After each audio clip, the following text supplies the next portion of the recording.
Well, hello glue troopers and welcome to the TARBUS. It's going on about midnight. So today was a pretty full day. I finished off the arrow. I might clear coat it a little more tomorrow, but it's one of those things that fought me every step of the way. I finally got the little bits of overspray done. I had to get it all masked off for the black, and this time it was all Tamiya products. Cleaned it, clear coated it, Tamiya surfacer, clear coat, Tamiya white, Tamiya white, Tamiya white, about 4.5 coats, then clear coated it again with Tamiya clear coat, then applied the decals. Glue Troopers had sent me 2 separate sets of decals. 2 different Glue Troopers had sent me decals. Wound up using both sets. The first set that I used, which was an aftermarket set, they may have both have been, but it was an aftermarket set, and the problem with them was it was one sheet. You had to trim everything out, and they were just those ultra thin decals that just fold on themselves very easy. Once you do, you can't get them unfolded, even putting them back in the water. Really tricky to work with.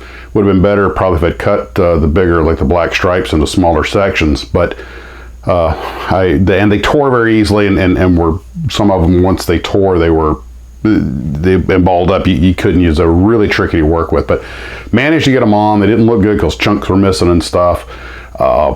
And so with the RL on one side, the leg of the R had broken off. Couldn't get it back on. It was destroyed. So I just took the whole thing off. And then I realized, well, wait a minute, I've got a whole nother set. Now, this other set, which may be the ones with came one of the kits, or maybe it was another aftermarket set, on the side, film covered the specific decal. It wasn't one big sheet that had to be trimmed. They were separate decals. They took about 45 minutes or an hour of soaking before the sugar compound or whatever that holds them to the paper would debond, so I could put them on. But they were a little thicker, a little heavier, easier to work with once I got them off. And I did cut them into sections. What I did was I cut the sections that were missing. So and since it was all the same scale, it worked out fine. So I have a complete set of decals, markings on the aircraft. I went with RL201, which was a more basic paint scheme. And also, I should note that on that second set of decals, the Canadian maple leaf was upside down. If you were just to apply the whole thing in one piece, like it comes off the sheet, I mean, you can easily clip it out and turn it around, but I don't know if it was an oversight or if they intended for you to cut it out or what, but just one of those little things that happens. But anyway, aggravations never stopped. And it was one of those things that once I thought I was done, I took a couple of pictures and realized I must have brushed my hand because I'd knocked one of the complex black top wing decals out of place. Fortunately, it was the later one that was more robust. I was able to slide it back in. The one little piece that was missing that I was going to cut out, I was like, you know what, I'm just going to use black marker, filled in just fine because it was just a little gap. There was a point in time where just a simple, little touch of the marker is a better thing than fiddling around the decals and risking moving everything around again. But I finally got it done.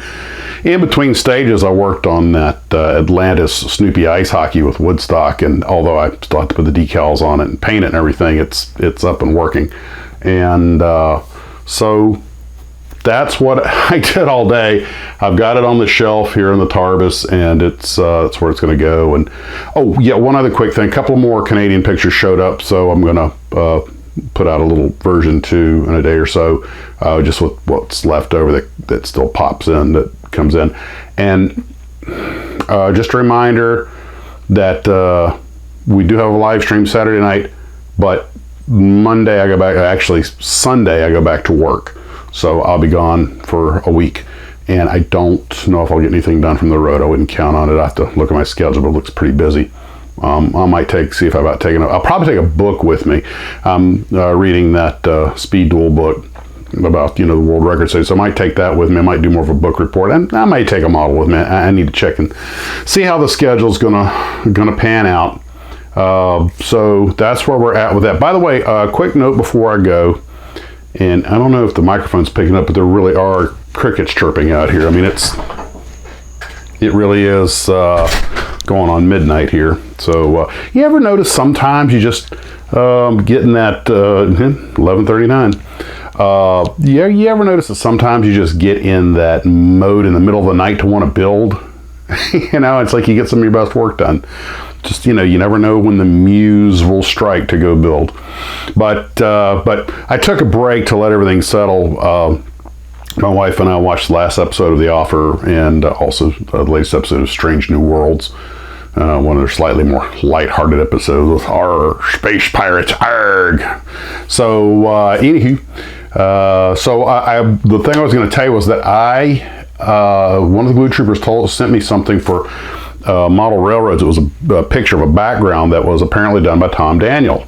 We all know TD, who did all the famous car designs and everything, was also a huge model railroader. And so I sent him an email about that. He sent me back a fairly lengthy email about his involvement. We think he was the model car guy, but he was also involved in model railroads and doing artwork for that and that kind of stuff, and other things. In fact, he wound up selling it to Walthers, who's may even still have the stuff in their category in their catalog today. Who knows? But he said he was going to send me more information on that, so that might be a subject to chat about at the live stream, or if the information doesn't get here in time, maybe a dedicated video or something. But man of many talents, very much a Renaissance man.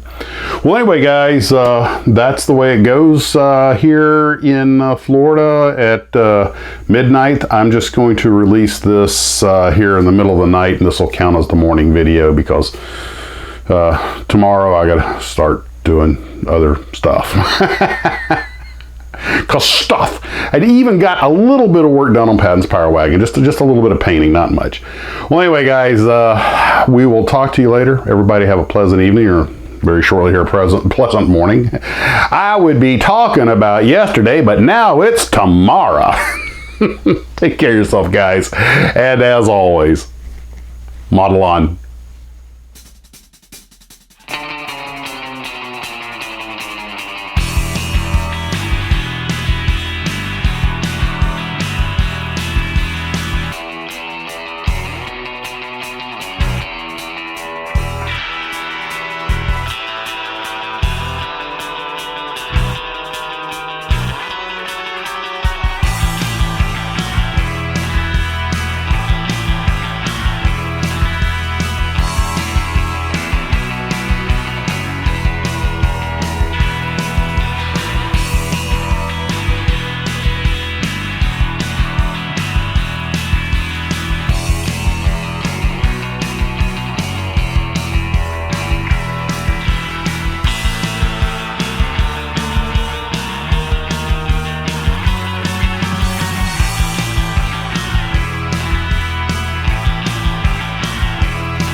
the crease like bumblebees. They travel like a burning flame.